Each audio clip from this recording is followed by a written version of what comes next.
Chai, this is so sad. Beautiful Nollywood actress Cha Cha Ike shared the story of her mother death. My people, Chai, I feel so sorry for her. Oh my God, when I watch this video, I say, Chai, oh, things they happen for life, oh, things they happen. God, may we live long in the mighty name of Jesus. This woman share her story, how her mother kpai my people. I say, oh, nothing dey for this life, nothing. That moment when you just dey enjoy, so you no know wetin go happen in the next 20 minutes or in the next 24 hours. You no know wetin go happen to your life. If they tell this girl, say, if they tell this Nollywood actress, say, that moment when her mother, when she and her mother talk, say her mother go die, he go say no. He no will believe, but it happen, my people. May her soul rest in peace. Amen. Guys, please watch this video, listen to the story of her mother, by guys. Please, if you never subscribe to my channel, please subscribe. See you all in my next video. Bye bye. Until the lion learns to talk, every story, every narrative will glorify the hunter. Now, with that quote being said, I have a little story for you. Don't go nowhere. Last week, on the 19th of February 2025, at about 7 a.m. in the morning, I had just woken up from sleep. I was in the middle of my meditations when suddenly my younger brother, Ike, began calling my phone. And because it was too early in the day to make connections with the outside world, I deliberately ignored this call and continued my formation, promising myself to call him back. But then, barely 30 minutes after I ignored his call, my youngest brother, Ahanna, began to call my phone too.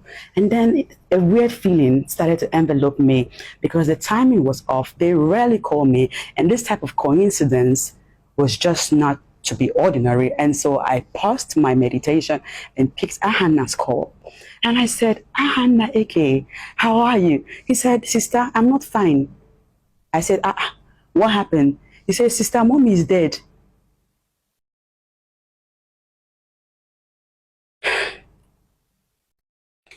In that moment, I felt cold chills on my body. I said, what? Anna, what are you saying? He said, mommy died this morning around 7, like a few minutes ago. I said, Anna, what are you saying? And then he said, it was in the middle of the night around 1 a.m. that suddenly mommy began to have a heart failure, and daddy was out of town. He was in Abuja for a meeting, and so they had a hard time getting her to the hospital. And before they could rally round and take her to the hospital, she was already in coma. And it wasn't long after their arrival that the doctors declared her dead, and that as Ahanna was speaking to me, mommy was already in the hospital, in the mortuary. I said, give me mortuary, like, I don't understand. It's happening too fast. Too much to process. First of all, heart failure, I said 1 a.m. Dead. Okay. Dead people have been prayed back to life. But mortuary, how did we get there so fast? He said, yeah, Justice is there already. Like, she's in the mortuary. I have heard that there are several stages to grief. The first one being anger. It was that day that I experienced it for real. I went full-on ballistic on Ahanna. I began to curse him out and shake him like, why did you do this to me? I took it personal. I felt victimized. I felt like, how could my mom die and you people did not call me the other? From the moment that she was struggling, it lingered. It was a couple hours. She didn't just die suddenly. Why didn't you call me? As if calling me would have done a lot. Although my faith is so strong that a lot could have happened, to be honest. Because at about that time that they said she was struggling with her heart, I was awake here in my house. Around that time, I was awake and I was praying, speaking in tongues for a daughter of mine who was in surgery room right about that time. How was I to know that while I was praying for the life of someone else, my mother was losing her own life? And so it was 1 hour of intense anger and rage with Ahana that had me wailing on the floor. And after I was done cursing him out, I cut the call. My other brother, the one that was calling before Ahana, he called me and I maintained the rage with him. I told him, you did this to me. And after I cut them off the phone, I sat on the floor and I began to think about my life. Think about how, whoa, yet again, another harsh reality of life just hit me. And I was forced to take my own medication, those advices that I give out to people freely as a mental health advocate. Life came reminding me, yeah, it is what it is. Feel the feelings, but don't become the emotions. You can choose to respond to her death or you can react. Whichever one you choose will determine how you will navigate through this loss. Grief is a heavy emotion. As a mental health advocate, I have made many videos, gone on many seminars, had several speaking engagements where I have severally narrated the many triggers of mental illnesses in people, one of which is loss of a loved one. So I was reminded subconsciously that if you don't take time, Cha, you might disconnect again. And I know where I'm coming from. After 2 major health crises that had me gasping for my own life and that had me struggling with a redemption of an image, a reputation that was ruined as a resultant effect of that crisis. And so I began to breathe in and out. I began to breathe in and out. I suddenly remembered all the many trauma responses that I had read and developed for myself. I suddenly remembered that for me, privacy, secrecy is my healing chamber. I always say that the only energy that I tune into, the only frequency that I identify with is congratulations, anything that is exciting. And so I propose in my heart not to let the news out, because come to think of it, what has telling the general public about the sudden demise of my mom got to do with my healing? Especially in that moment when the news was still fresh. So that what will happen exactly? So that the whole world will start to what? Flood me with sad messages on top of the sadness I was feeling? No. I felt like, no, I will cry, but you're never going to see me cry. And no, you're never going to tell me sorry. Don't tell me sorry. It's already a sorry situation. I'm sorry my mom died.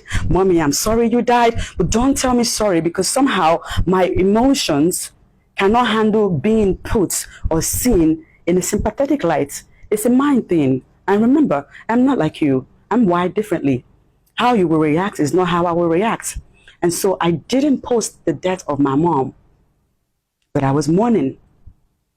Eventually, when I was able to put myself together, I made a post that reflects loss. If you scroll down my Instagram and Facebook, you will see the very next day, being the 20th of February, that I posted several videos, but the first one and the first slide is the one where there are individuals in tremendous pain and anguish and sorrow, and they're wailing out like, ah! And then you see a figure, it's a graphics like Jesus, holding on to them, comforting them. And in my caption, I did say that let the Lord our God bring healing today that physically and emotionally in pain. That post was in reference to my mom. No, I didn't have to put her picture so that people will know she is dead. Now, I have come to know that just because I didn't post, and just a few days ago on Sunday, the news of what happened last week eventually made it out, and some of you think that the little demons in you will come to trigger my peace. It's not going to happen. I won't let you. I've done a lot of healing to be at this point of peace and clarity that I am right now. You don't have the powers to trigger me. This is a brand new me. I think differently right now. I behave differently. My mindset has faced a paradigm shift. You will have to get to know me again. It's my mom. It's our loss. It's not your loss. When did this whole public validation thing become such a norm in our society that I have to bend to the dictates of society? I always say that I'm non-conformist. I am non-conformist. These rules, laws, they were man-made, and as pretty as some of them sound, they were made to put man in check, but some of them don't work for some of us. So what do? We break that mold. We were not made to fit into that mold. So I see the news of my mom's death trending, and some people are coming to my page, writing all kinds of stuff. Let me tell you something. I would have been mad at you if I didn't already feel sorry for you. You know why? You are beneath me, your accusations are baseless, and you are very inconsequential right now. I post from a happy place because I'm a happy soul. So you always see me identify with happiness. The losses that I encounter, I channel it inwardly, learn my mistakes, and move on in silence. But the good thing about this experience that I have gathered in the past days is that, number one, situations will expose how people really feel about you. In the past, you bloggers in Nigeria especially have made a habit of wrecking my image.